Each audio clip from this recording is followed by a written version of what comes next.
Salut à tous, aujourd'hui une petite vidéo de moi en train de refaire le 19.1. Alors pourquoi avoir refait le 19.1? Je me suis pas levé un matin en me disant tiens je vais refaire le 19.1, non.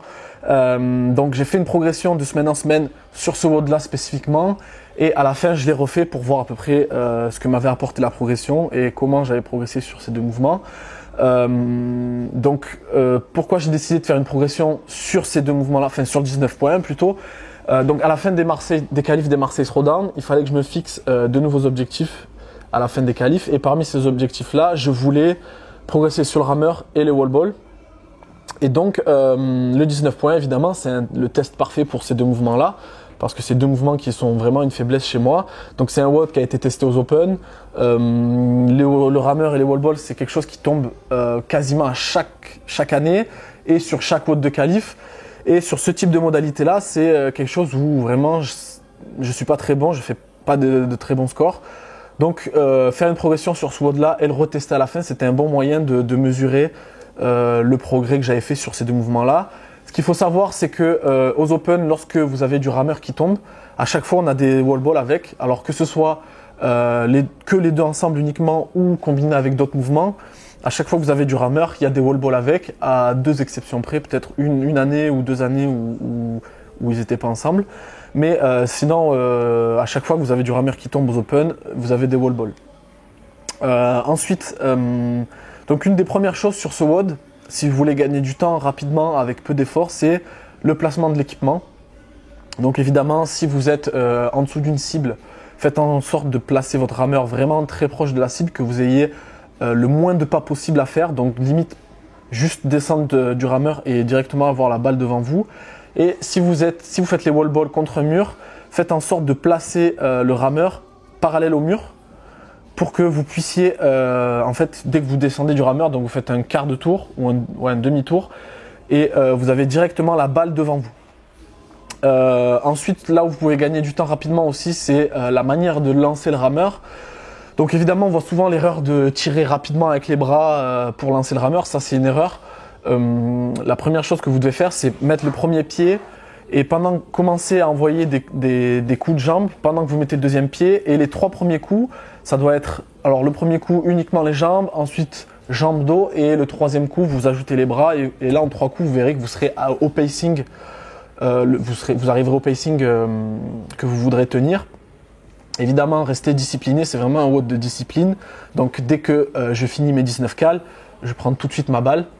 Ensuite, un des facteurs de performance de ce WOD-là, c'est le pacing au rameur. Donc si on prend le top 100, top 50 français, ce qui va différencier un bon score d'un très bon, c'est le pacing au rameur. Entre quelqu'un qui rame à 1200 et quelqu'un qui rame à 1300, vous avez 5 secondes à chaque fois sur les 19 cals, 5 secondes en moins pardon, sur les 19 cals, et 5 secondes sur 8, 9, 10 tours.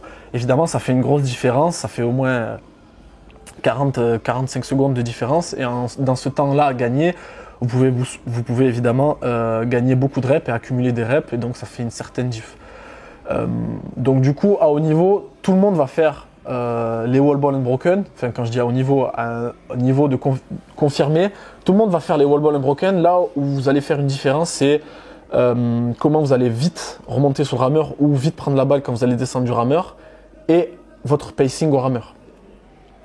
Donc là, sur la progression que j'ai fait, donc ma première séance, ça ressemblait à des intervalles de 10 minutes où dans les 10 minutes, je devais faire 2 minutes rameur au pacing du WOD, 50 wall ball et 2 minutes. Donc ça, c'était la première séance. Et la dernière séance, avant de refaire le 19.1, évidemment, c'était AMRAP 12 minutes, 2, 2, 4, 4, 6, 6, etc. Rameur wall ball. Et j'avais des consignes précises, c'était de finir la dernière calorie avec un tirage complet et de reprendre tout de suite la balle quand j'avais fini. Donc c'était vraiment un WOD qui visait à travailler les transitions. Donc là, le but, si vous faites une progression de ce type, que ce soit sur le 19.1 ou que ce soit sur d'autres WOD, donc sur d'autres modalités, si vous voulez travailler, au lieu que ce soit le wall ball rameur, thruster, chest to bar par exemple, c'est quelque chose qu'on retrouve souvent aux Open. Évidemment, vous allez faire des séances qui vont viser à développer vos facteurs limitants, donc votre capacité à enchaîner les chest to bar, votre force en strict, votre capacité à faire des thrusters unbroken, votre front squat, etc. Mais vous devez aussi faire ce qu'on appelle des séances de bridge en anglais, ou en français ce qu'on appelle des séances associées. Donc en fait, on va venir créer un pont entre votre fitness, vos facteurs physiologiques et la performance voulue. Et on va dire créer vraiment entre les facteurs physiologiques, au niveau psychologique, montrer que vous êtes capable de réussir l'effort. Donc que ce soit sur les transitions, sur tenir les pacing, etc. Pour faire des séances d'associés, vous avez plusieurs possibilités qui s'offrent à vous. Vous avez par exemple, vous pouvez faire, là donc je prends l'exemple du 19.1, vous pouvez faire des intervalles où vous devez rentrer, ça peut être des intervalles de 1 minute, 2 minutes, 1 minute 30, peu importe le temps, mais dans ces intervalles-là, vous devez rentrer un certain nombre de tours du WOD avec le pacing à respecter sur le rameur en fonction de votre objectif sur le WOD. Vous pouvez aussi faire ce format-là d'intervalle et à chaque intervalle réduire le temps d'intervalle. Donc vous avez une progression sur la vitesse jusqu'à arriver à une vitesse max. Vous avez aussi la possibilité de faire des intervalles en survitesse.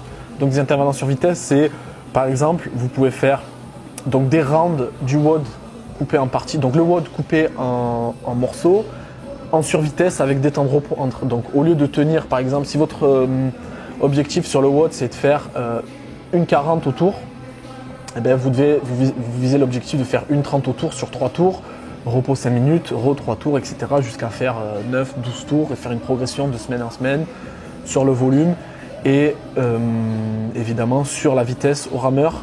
Donc n'oubliez pas que prenez en compte aussi vos facteurs limitants à vous. Donc moi par exemple, avant de commencer la progression, un de mes facteurs limitants c'était ma technique sur les wall balls. Donc évidemment, j'avais un squat qui était trop profond, j'étais à chaque fois ass to grass sur chaque répétition.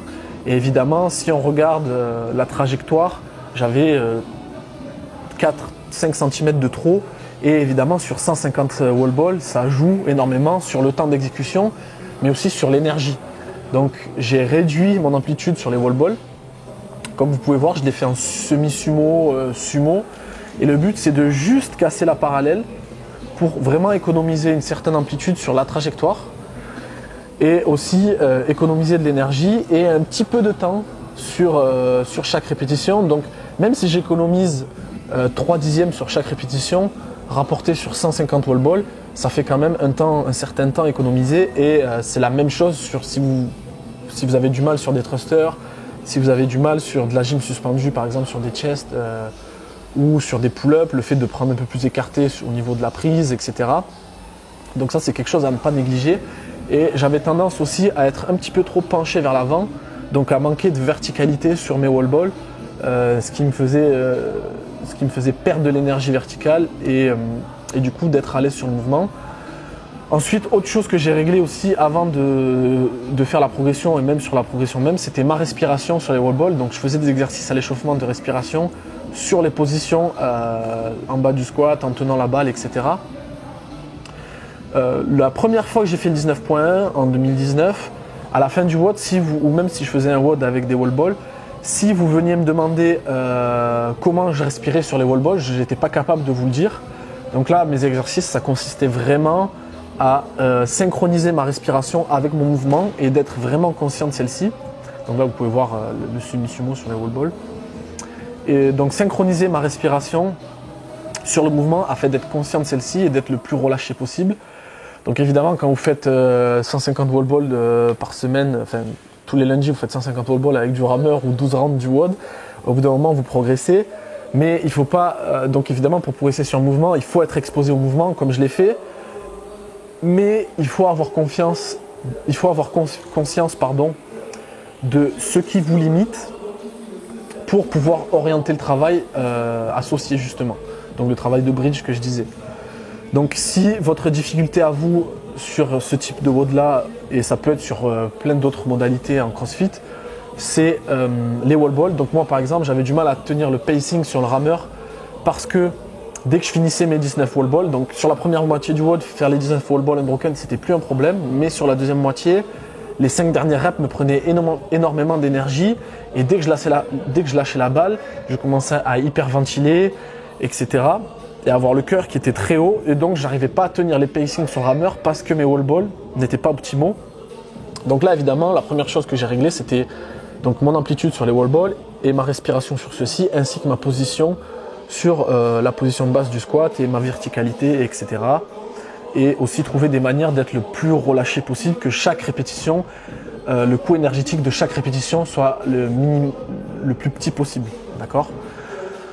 Donc ça, prenez en compte vos facteurs limitants à vous. Si vos facteurs limitants à vous, c'est vraiment le rameur, vous allez accentuer le travail sur le rameur. Alors sur ce WOD, on a dit que l'un des facteurs principaux de performance, c'était le rameur, mais donc ça sera un petit peu vrai pour tout le monde. Mais si vous avez des difficultés sur les wall balls comme moi, il fallait aussi un peu moins accentuer sur le rameur, un peu plus sur les wall balls. Mais si votre difficulté à vous, c'est tenir le pacing sur le rameur, ou réussir à augmenter votre pacing sur le rameur, ou tout simplement vous avez du mal sur des intervalles courts comme 19 cal, mais vous êtes très bon sur quelque chose de long, ou sur les transitions, ben c'est quelque chose, votre travail associé de bridge devra être orienté sur ce travail-là, d'accord ?